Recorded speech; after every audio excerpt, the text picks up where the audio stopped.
السلام عليكم ورحمة الله وبركاته. لنا نظرا بطبيعة الحال لتغيير الطارئ على الإطار المرجعي،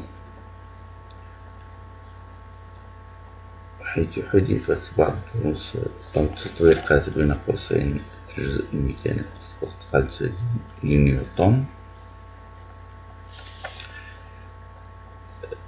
وجدول التخصيص لغير النسبة ديال أهمية الميكانيك إلى 12%، أي ما يعادل 2 نقاط ونص.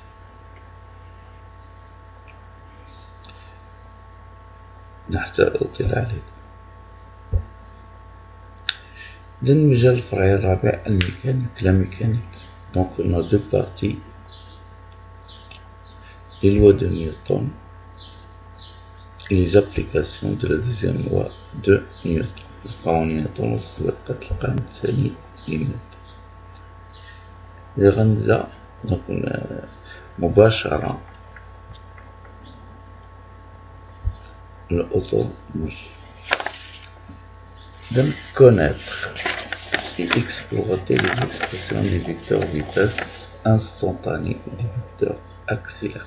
يعني معرفة واستغلال تعبيري متجهات السرعة اللحظية ومتجهات التسارع. خصكم تعرفوا هاد الجوج تعريف وتعرفوا طريقة الاستغلال ديالها. معرفة إحداثية متساوية التسارع في معلم ديكارت. connaître les coordonnées du vecteur accélération dans un repère cartésien. تعرفوهم. هذا هو التعبير لمتجهات التسارع في معلم ديكارت. نعم. شكون هي X؟ C'est la dérivée première de Vx et la dérivée seconde de X. أي هي المشتقة الأولى لY والمشتقة الثانية لY، نفس الشيء بالنسبة للأصل.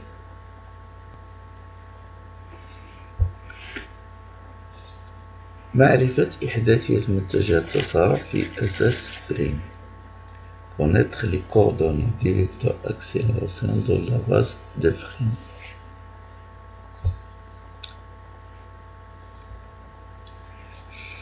Donc AG est la somme des deux composantes, la composante tendancielle ou l'accélération tendancielle à T et l'accélération normale à N. إذا كاين التسارع المماسي à T والتسارع المنضمي à N، مع T هي المشتقة الأولى للسرعة و N V كاري يعني السرعة أس 2 لا.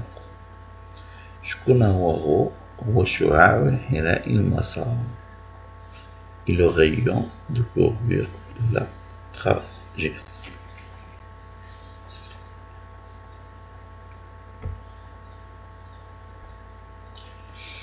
exploit استغلال الجداء المتجه لتحديد طبيعة الحركة. donc exploite le produit scalaire AV pour déterminer la nature du mouvement, soit accéléré soit retardé.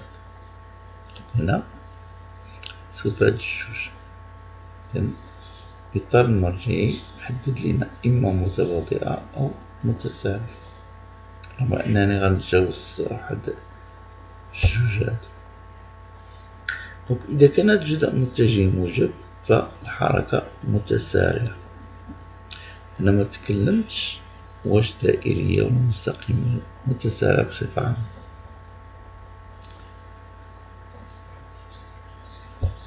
إذا كان هذا الجزء المتجه سالب فالحركة متباطئة.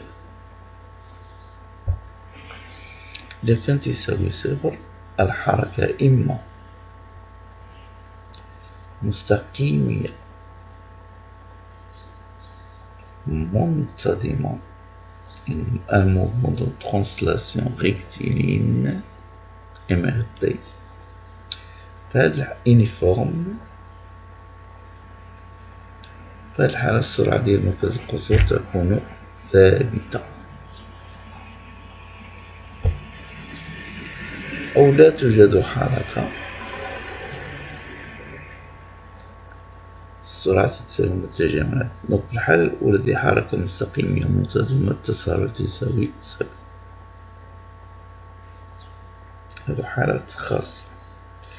الحالة الثالثة فقط سأشير إليها فقط، يعني باش متبرزكمش.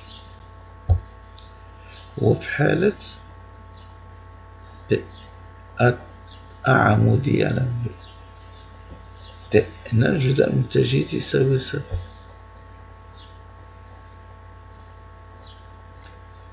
هي تعطينا عمودي على بي تعطينا جزء. معرفة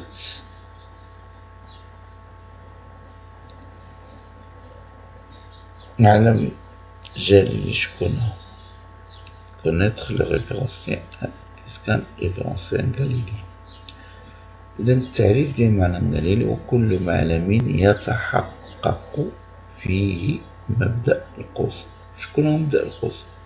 هو القانون الأولي لنيوتن.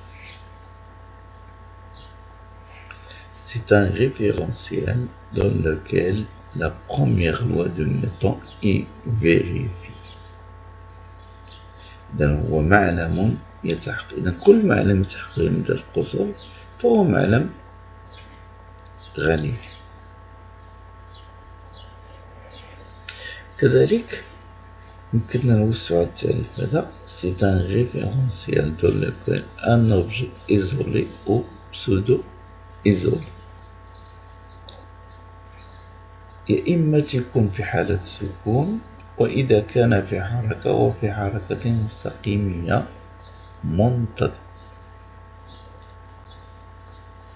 إذا كل معلم أو كل معلم يتحقق من القصور أي أن مجموعة معزولة أو شبه معزولة تكون إما في حالة سكون وإذا كانت في حركة فهي في حركة مستقيمية منتظمة. C'est un référentiel dans lequel un objet isolé ou pseudo-isolé est soit immobile, soit en mouvement de translation rectiligne uniforme par rapport à ce référentiel. هذا ماذا يعني؟ داكشي اللي قلنا في الأول. كل برانسيب d'inertie اللي هو مبدأ القصور qui est énoncé dans la première loi de Newton. إذا مبدأ القصور هو s'applique دونك يمكن نطبقو فيه مبدأ القصر. ومعلم كذلك سنطبقو فيه القانون الثاني القانون الثالث لنيوتن. سادسا معرفة القانون الثاني لنيوتن ومجال صلاحيته. إذا تعرفون القانون الثاني لنيوتن مجال صلاحيته هو في معلم غني. في معلم غني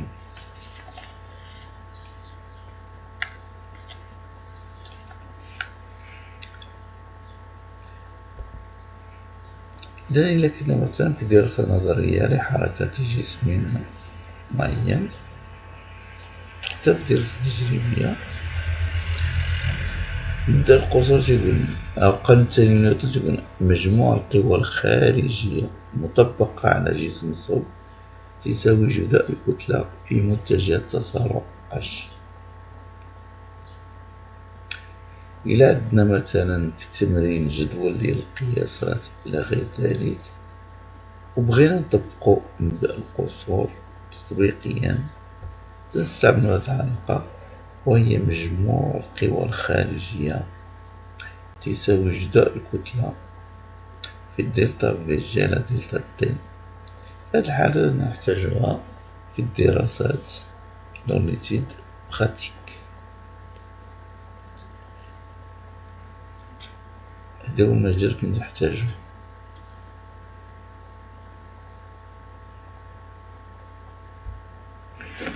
سابعا Donc, reconnaître le rôle de la masse dans l'inertie d'un système. C'est quoi l'inertie d'un système؟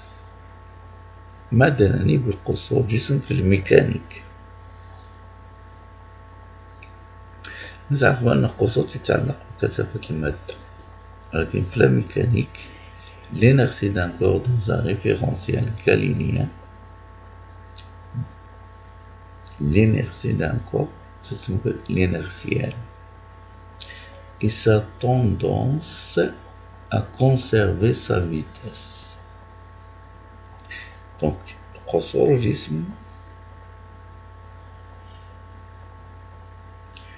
هو أنه دائما تحاول أنه يحافظ على السرعة ديالو، conserver sa vitesse، يعني ما يوقعش واحد التغيير على الجسم.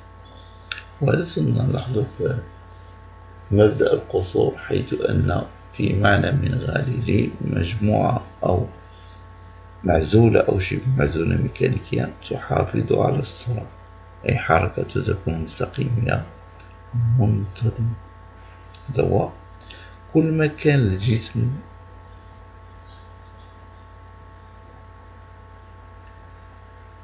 قال تيحافظ السرعة ديالو، دونك هنا تنتكلم على l'inertie. La loi fondamentale de la dynamique s'écrit. إذن إلا خدينا المنظم وخدينا مجموع القوى الخارجية ورمزنالو ب F، دونك تسارع هو قوة على الكتلة. إذا تلاحظوا بأن الكتلة جات في المقام، إذا كل ما كبرت قيمة الكتلة إلا والتسارع يؤول إلى الصفر، وبالتالي السرعة تصبح ثابتة. إذا المقاومة للحركة تزداد كل ما ازدادت الكتلة من خلال التعبير. Donc traduit parfaitement le rôle de la masse comme coefficient inertiel. إنه تقاوم التغيرات اللي يمكن توقع الحركة. Donc caractérisant la résistance du corps au changement de son état de mouvement. إذا كل ما كانت الكتلة كبيرة إلا وكان جسم يقاوم التغيرات التي يمكن أن تحدث لحركته.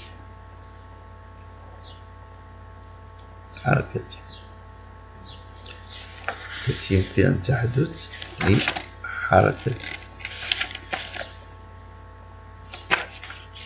إذا في هذا المفهوم هذا لا ماس، إذا عندنا إحساس، دونك هنا وصلنا بالأكسبسيون، دونك هذا إحساس نحسو بأن الكتلة تقاوم تغيرات الحركة.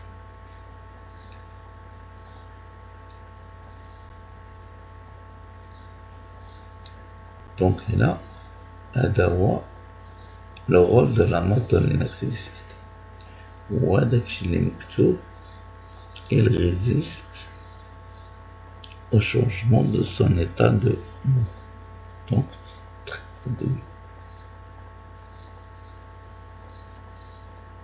le rôle de la masse comme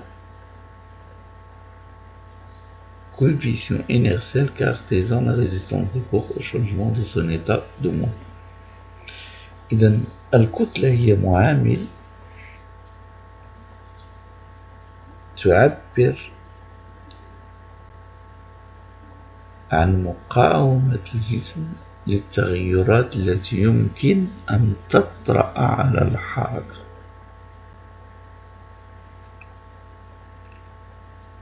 هذا هو دور الكتلة في قصور جسم الصلب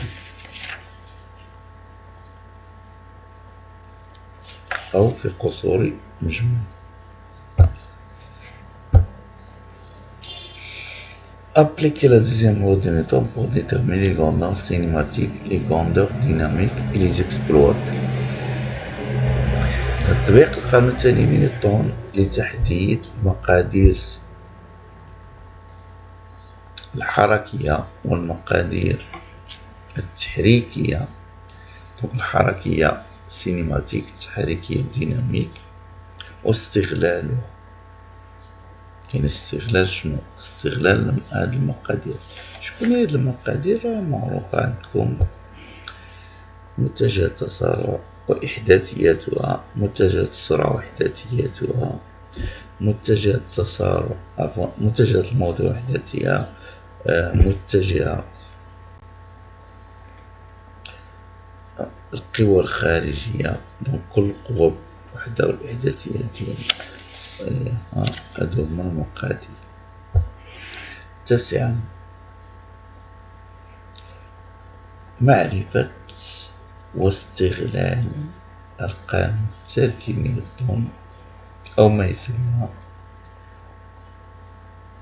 بالتأثيرات المتبادلة. connaître et utiliser la troisième loi de Newton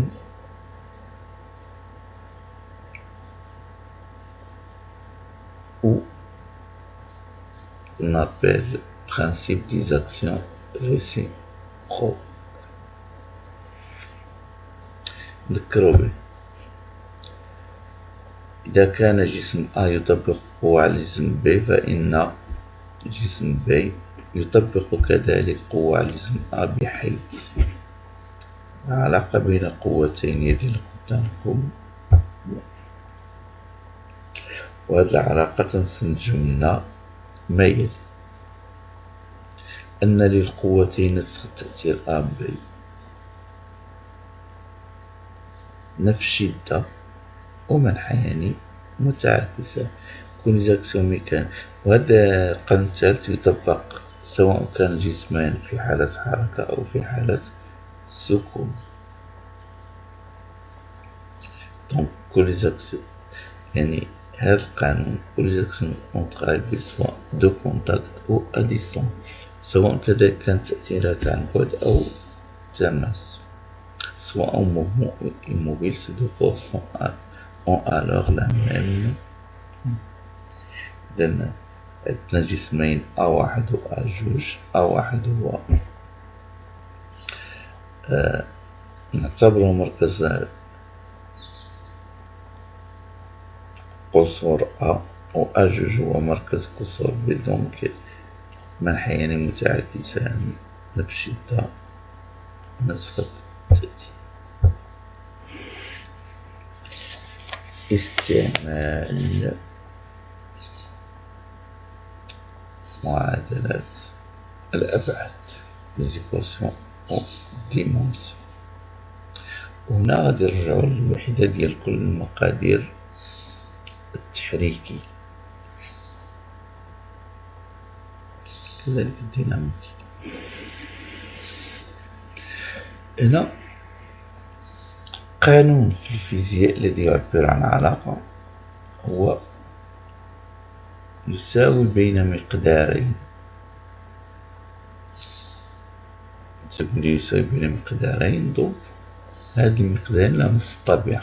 دونك إلا عندنا هنا قوة تساوي الطرف الثاني تا هو غادي يكون قوة، وبالتالي غيكون عندهم مقدارين في الطرفين المعادلة غتكون عندهم نفس الوحدة.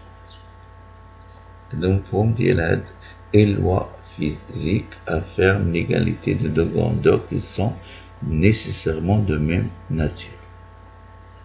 دونك إلا عندي في الطرف الأول قوة، الطرف الثاني يكون قوة.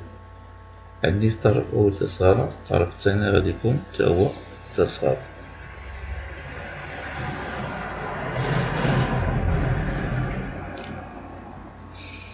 اي لوا فيزيك، دونك قانون الفيزياء هو كذلك كتجبدو مع علاقة ما بين الأبعاد. هنا تنتكلمو على معادلة الأبعاد. هنا بعض الأمثلة في الميكانيك. السرعة حسب التعريف مثلا في اكس هي دي اكس على دي تي شفناها. إذن هاد التعبير ديال هو قانون تعطينا علاقة ما بين الأبعاد. إذا البعد ديال السرعة تساوي البعد ديال الطول اللي غتعبرو ب N مقسوم على البعد ديال الزمن اللي تنرمزولو T. دونك هاد الرموز تعني لي أبعاد وحدث شيء آخر.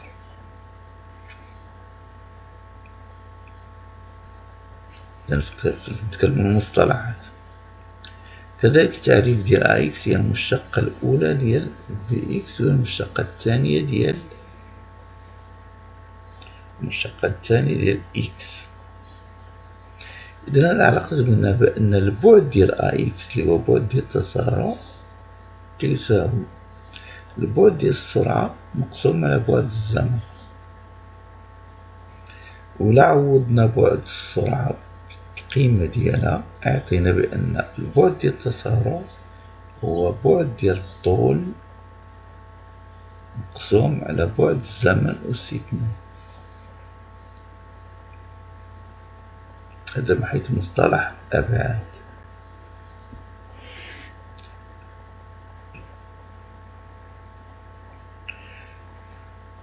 مصطلح الأبعاد.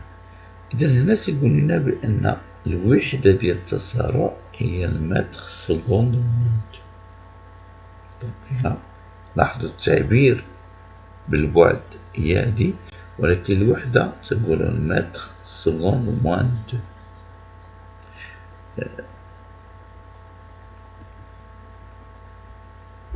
القوة كمثال. حسب القانون الثاني لنيوتن اللي تيقولنا مجموع القوى تساوي MAG. إذا البعد ديال القوة تساوي جداء ما بين بعد الكتلة وبعد التسارع. بعد الكتلة تنرمزو بM ماجسكيل، وبعد التسارع هو اللي لقينا قبل يعني درجتو قبل هو طول السكوند أس ناقص. إذا من هنا تنستنتجو شكون هو نيوتن. إذا الوحدة ديال القوة هي الكيلوغرام متر سكوند واللي تنسميوه نيوتن. إذا شكون هو نيوتن؟ هو هذا، هو الكيلوغرام متر سكوند موان تي. إذا باش تفهمو منين هنا غادي نرجع دابا بسرعة. هو كاين وحدات أساسية ووحدات مشتقة. نيوتن هو وحدة مشتقة، الكيلوغرام والمتر، والثانية هي وحدات أساسية. غادي نرجعو لها بالتفصيل.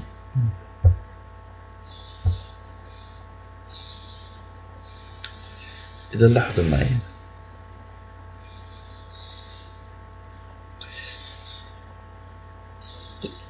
الوحدات الأساسية. إذن في نظام عن الوحدات أو يعني تتكئ على 7 وحدات أساسية مستقلة عن بعضها. هي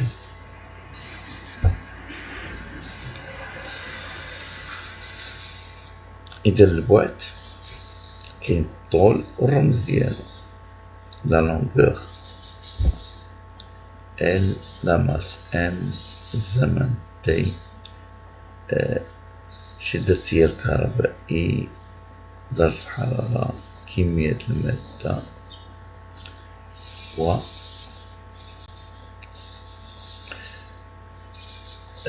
شدة أو كمية الضوء الوحدة ديالها هي كونديلا. هادو تيتسموا وحدات أساسية. الوحدات المشتقة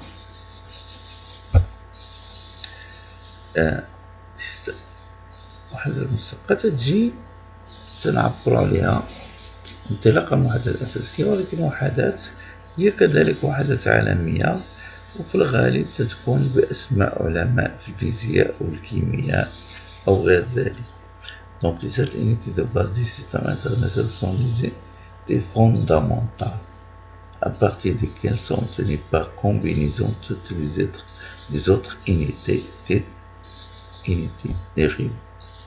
Certaines d'entre elles se sont vues attribuer un nom qui rappelle une personnalité scientifique، عالم من العلماء، سواء في مجال الكيمياء أو الفيزياء أو الرياضيات أو غير ذلك. أمثلة: نيوتن، دونك نسبة إلى إسحاق نيوتن. لو باسكال نسبة إلى بلايس باسكال. لو جول، فولت، أليساندرو فولتا. تسلا، هنري، وهكذا دابا.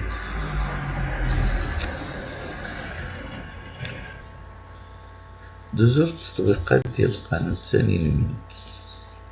connaître exploiter les deux modèles de frottement fluide. دونك هنا عندنا تتعرفوا عندنا حالتين، إلا كانت السرعات الصغيرة والسرعات الكبيرة. عندنا نموذجين لمتجهات قوة الاحتكاك المائي. قوة الاحتكاك المائي مع الهواء أو مع السائل أو غير ذلك، هادشي تتعرفو. والتطبيقات عندكم exploiter la courbe végétative الخاصة بحركة رأسية باحتكاك.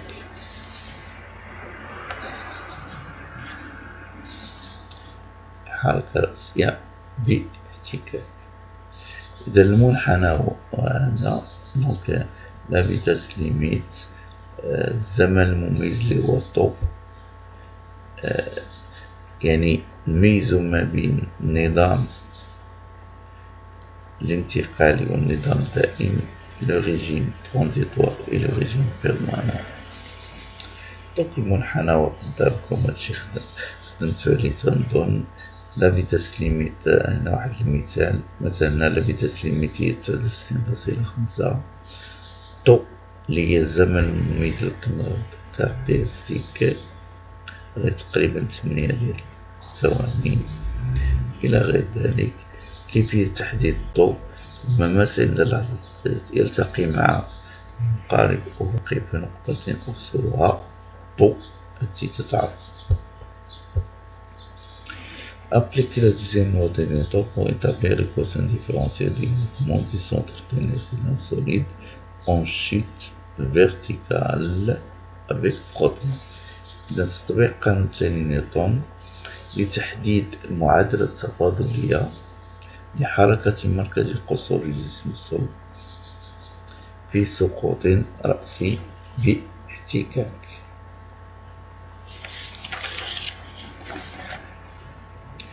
دونك هادي تمام. كذلك connaître et appliquer، دونك هنا معرفة وتطبيق طريقة أولى. connaître et appliquer la méthode d'Euler pour la résolution approchée d'une équation différentielle. تعريف السقوط الحر الرأسي. السقوط الحر الرأسي، إذا معندناش حركة قذيفة، نو، السقوط الحر الرأسي. تلاحظوا سقوط رأسي باحتكاك، وهنا عندنا سقوط حر رأسي. شكون هو؟ هو عندما يكون الجسم الصلب خاضعا لوزنه فقط. Un solide en chute libre n'est soumis qu'à son poids. عندما يكون خاضع لوزنه فقط. Appliquer la deuxième loi de Newton pour établir l'équation différentielle du mouvement du centre d'inertie d'un solide en chute libre verticale et la résoudre. إذا في حالة السقوط الحر الرأسي مطلوب منا نطبقو قانون ثاني نيوتن ونلقاو معادلة تفاضلية للحركة حركة مركز قصور جسم الصلب والحل ديالها إلى غريزودر، يعني نقومو بالحل ديالها كيما تتخدمو في التمارين ديالكم. Connaître et exploiter les caractéristiques des mouvements rectilignes uniformément variés et ses équations horaires.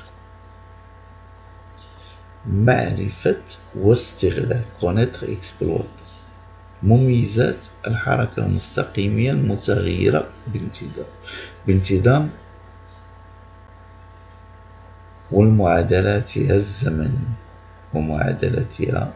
الزمنية.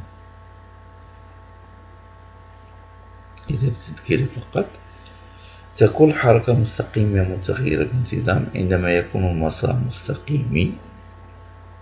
دونك هذه لا نبرهن لأن ستعطينا في معطيات التمرين، ولكن اللي مطلوب منكم هو أنكم تبرهنوا بأن تسارع ثابت. دونك le mouvement est rectiligne uniformément varié lorsque la trajectoire est une portion d'une droite. Donc la trajectoire est rectiligne et la valeur de l'accélération est constante. كيما قلت لكم الجزء الأول تيكون معطي لكم التمرين بدون، إذا نتيجة التمرين راه حركة في هذا المجال هذا. دونك معطي التمرين غتبين لكم بأن مسار هو مسار مستقيم. دونك مطلوب منكم نتوما تبرهنوا من خلال قانونين ديال نيوتن بأن التسارع ثابت. هنا في هذه الحالة هذه حركة مستقيمية منتظمة، تتكون السرعة هي دالة تآلفية،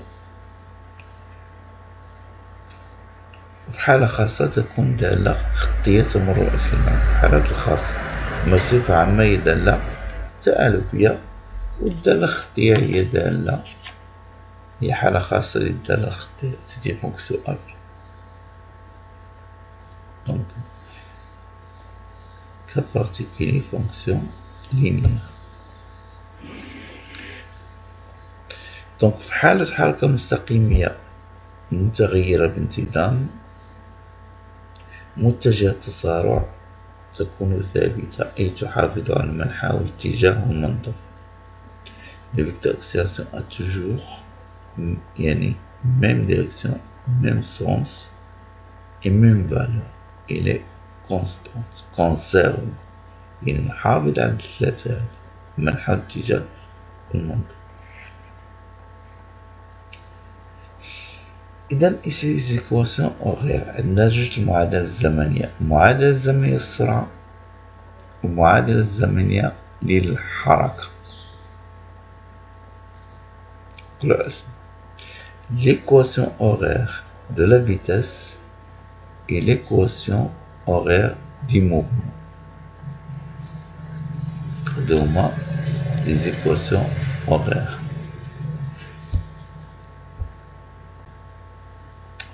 دونك هنا تلاحظوا مخطط السرعة. لا فيتاس سيتين طوات اللي عندها إما المعامل الموجه موجب أو سالب حسب طبيعة الحركة، هل هي متباطئة أم متسارعة. Donc exploiter le diagramme de la vitesse. تاسعا choisir le référentiel convenable à l'étude du mot. إذا بعض المرات تكونوا مطالبين باش تختاروا المعلم المناسب للحركة لدراسة الحركة. يعني مطلوب منكم مثلا في حالة حركة مستقيمية تشوفوا واش المعلم مناسب من اليمين نحو اليسار أو من الأسفل نحو الأعلى، واختيار كذلك أصل المعلم في غيكون. دونك هذه هو مثلا بها choisir le référentiel convenable à l'étude du mouvement. 10. Appliquer la deuxième loi de Newton pour établir l'équation différentielle du mouvement du centre d'inertie d'un système sur un plan horizontale ou inclinée et déterminer les grandeurs cinématiques et dynamiques caractéristiques des mouvements. Donc تطبيق القانون التالي نيوتن لإثبات المعادلة تفاضل حركة مركز قصور جسم الصلب إما على مستوى أفقي سواء بلون هوريزونتال أو على مستوى مائي سواء بلون انكليني، وتحديد المقادير الفيزيائية والديناميك، المقادير الفيزيائية التحريكية والحركية المميزة للحركة واستغلالها.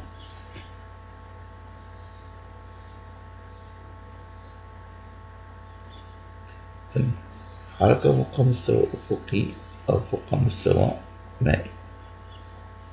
دونك هذه قدمت لكم هنا باختصار قراءة أشنو مطالبين فيه في الامتحان الوطني هذا حسب إطار المرجعي المكيف لسنة 2020، أقول سنة 2020.